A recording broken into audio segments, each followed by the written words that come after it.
우리 시각으로 오늘 새벽 2시 미국의 47대 대통령의 취임식 있었습니다. 트럼프 대통령 그 자리에서 한 발언 하나만 듣고 오시죠.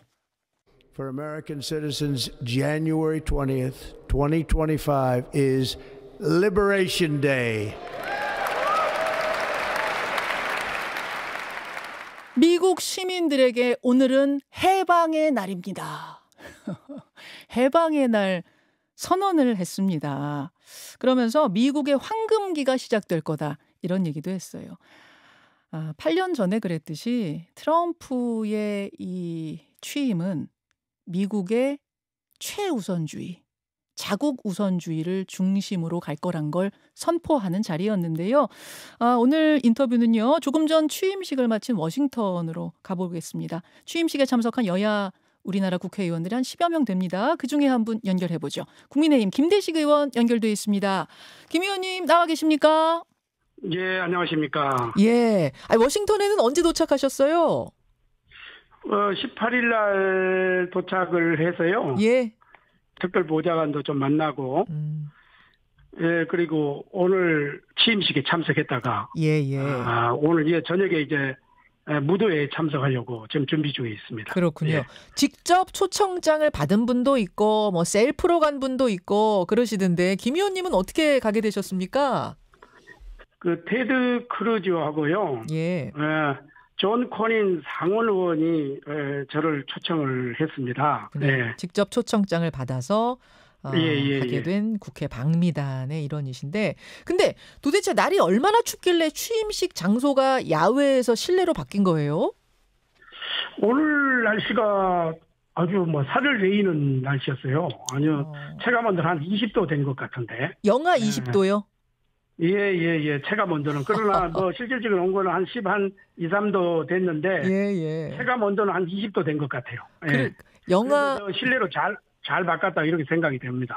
실내로 잘 바꿨다 생각이 될 정도의 이제 북극 한파가 몰려오면서 결국 실내로 바뀌면서 내부 수용 인원이 크게 줄었더라고요. 애초에는 한 25만 명이 취임식에 참석하기로 돼 있었는데 2만 명으로 줄었어요. 예, 그렇습니다. 미국의 인구가 또 엄청나잖아요. 80억 인구 속에서 25만 명이 뿌려졌다는 것은 그렇게 큰 그건 아니고, 원래는 지난번에 제가 그 오바마 취임식 때도 제가 참석을 해보니까 한 3만 명 정도가 모이더라고요.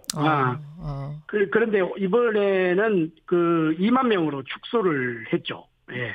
그러니까 장소가 실내로 바뀌면서 인원이 크게 수용 인원이 줄고, 그래서 이제 로툰다 홀에는 우리나라 주미 대사 정도만 초청을 받고, 다른 분들은 그럼 우리 의원들은 어디서 보셨어요?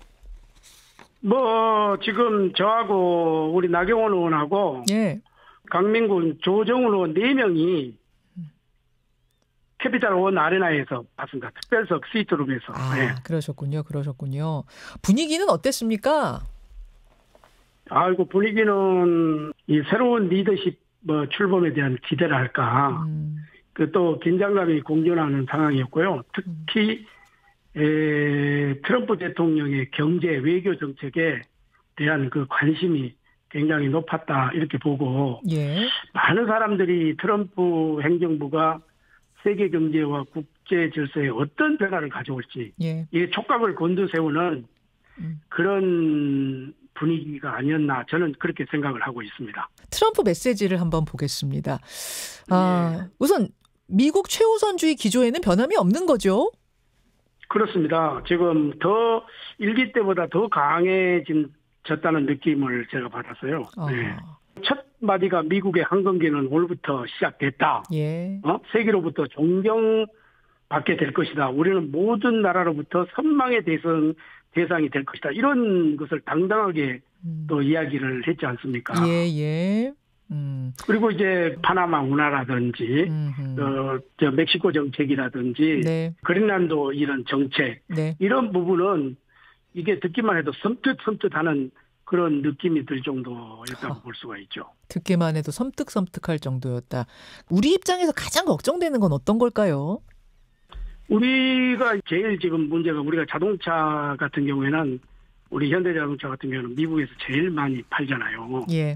그리고 이제 우리가 무역 흑자 국이 미국이고 또 이제 2차 전지라든지 배터리라든지 이러한 문제 이런 것이 가장 굉장히 좀 대두가 될 것 같은 느낌이 들고 또 철강, 반도체 그리고 AI 2차 전지 이런 거는 좀 굉장히 좀 신경을 써야 되지 않을까 이런 생각이 드네요. 그 말씀은 이제 관세, 고관세 문제 그런 식으로 그렇죠. 우리에게 뭔가 압박을 할까요? 예. 그런 문제들. 예. 그리고 이제 우리가 안보 문제가 또 있지 않습니까? 예. 주한미군 방위비 분담이라든지 이런 문제들도 좀 우리가 신경을 많이 써야 되지 않겠나 이런 생각이 들어요. 사실 우리 한국은 미국에게는 8번째 무역 적자국이기 때문에 아마도 이 고관세 정책을 한다면 뭐 지금 당장 우리한테 관세 얘기하는 건 없지만 결국은 우리 차례가 오지 않을까라는 이런 불안감이 있는데 현지에서도 좀 그런 느낌을 받으셨어요? 그렇습니다. 제가 기업인들 여기에 이제 이야기를 들어보니까 거기 그런 부분에 대해서 예의주시하게 지금 바라보고 각 기업마다 연구도 하고 있고 그리고 이제 트럼프 행정부하고 선도 지금 연결을 하려고 하고 있고 여러 가지로 다각적으로 우리 기업들이 다이나믹하게 움직이더라고요. 네. 아하. 그 기업 쪽에서는 고관세 정책 우리한테도 올 거다라고들 전망을 하고 대비하고 있는 겁니까? 그렇습니다. 이거는 뭐 어떤 특정한 국가를 정해놓은 게 아니기 때문에 네. 만약의 경우를 대비까지를 다 해야 되지 않겠어요? 기업 같은 경우에는. 그렇죠. 기업들은 연구팀을 두고선 이 관세 문제를 지금 대비하고 있을 정도로 현지에선 뜨겁다.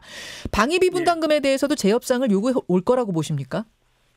저는 올 거라고 봅니다. 올 거라고 보고 그동안에 이제 바이든 정부에서 우리 정부하고 지금 긴밀하게 협의했는데 지금 이제 미국이나 우리도 뭐 어떻게 보면은 국가가 시스템 정책으로 가는데 워낙 지금 우리 이 트럼프 정부는 어디로 지금 방향이 틀 줄을 모르잖아요. 그렇죠. 예측이 가능하면은 얼마든지 준비를 할 수가 있는데 예측 불가능하게 되면은 그것이 굉장히 걱정이 되는 거죠. 방위비 분담금 재협상 이것은 뭐 거의 확실하게 현지에서도 보고 있어요. 재협상 요구는? 보고 있어요. 예. 아하. 미군 주둔 뭐 재배치라든지 이런 문제는 어떻습니까? 그런 것까지는 아직까지. 그거는 한미 방위조약이라든지 이런 부분은 확고하게 지금 우리가 돼 있기 때문에 뭐 미군 철수라든지 그런 문제는 없을 것 같아요. 알겠습니다. 미군을 재배치한다든지 철수한다든지 이런 문제에 대해서는 아직 이야기가 안 나오지만 방위비 분담금 재협상 요구는 거의 100% 요구할 거다 이렇게 지금 전문가들이나 정계에서도 보고 있는 거죠. 그렇게 지금 보고 있는 거죠. 자, 이런 대비들이 우리가 필요할 것 같습니다. 그런데 이 혼란한 시기에 우리나라 내부 상황이 좋지가 않습니다. 지난 주말에 트럼프 대통령이 우리나라를 향해서 한 발언이 꽤 씁쓸했어요. 뭐라고 했냐면 모두가 나를 혼란스럽다고 하지만 대한민국 봐라 이런 이야기를 했다는 건데 이건 어떻게 들으셨습니까, 김 의원님?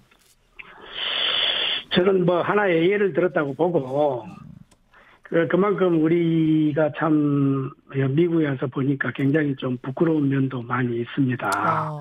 대한민국을 굉장히 걱정하는 거죠. 걱정해요. 왜 대한민국에 그래도 경제대국의 탑10인데 이러한 일이 벌어지느냐. 그래서 제가 그랬죠. 대한민국은 위대한 국민이 있다. 어떤 위기가 닥치고 고난이 닥쳐도 우리는 위기 때마다 잘 극복해온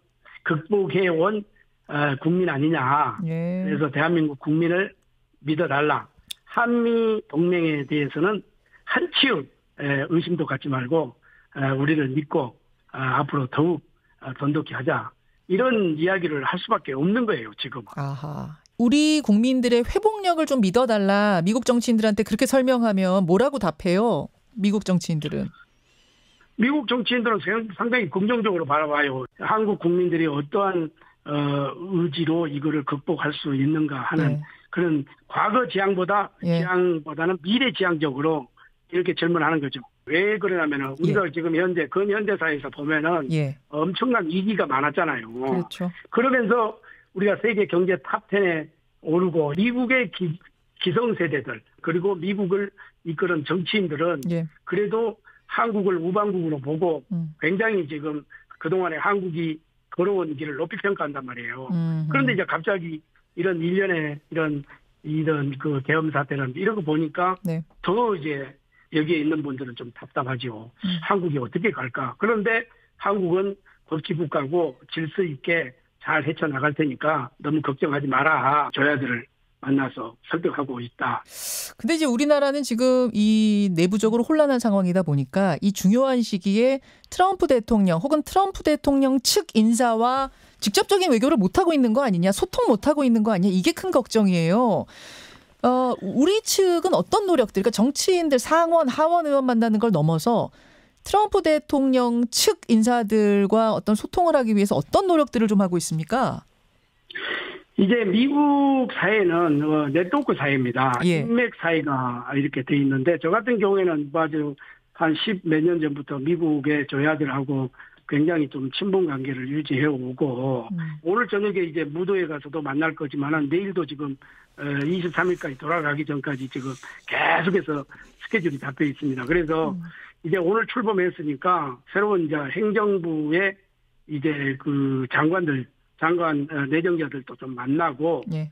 그다음에 그 트럼프 대통령의 핵심들을 좀 만나서 충분하게 설명을 하고 이제 그 지금 현재 행정부가 지금 혼란한 상태이기 때문에 우리 국회 의회에서라도 적극적인 외교 활동을 펼쳐야 되겠죠. 그 트럼프 대통령은 가족 중심으로 이 일들을 꾸려가는 걸로 유명했는데 장남인 트럼프 주니어 이런 인사들하고는 통하기가 어려운가요? 어떻습니까?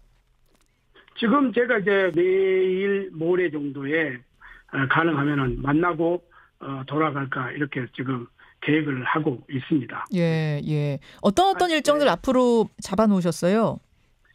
내일은 지금 그 상원 의원인 그 테드 크루즈도 만나야 되고 그 다음에 지금 한인 가족이죠. 그 어떻게 보면 영킴 의원도 좀 만나고. 예. 네, 주로 이제 국회의원 자격으로 왔기 때문에 의회를 중심으로 좀 만나지만은 예.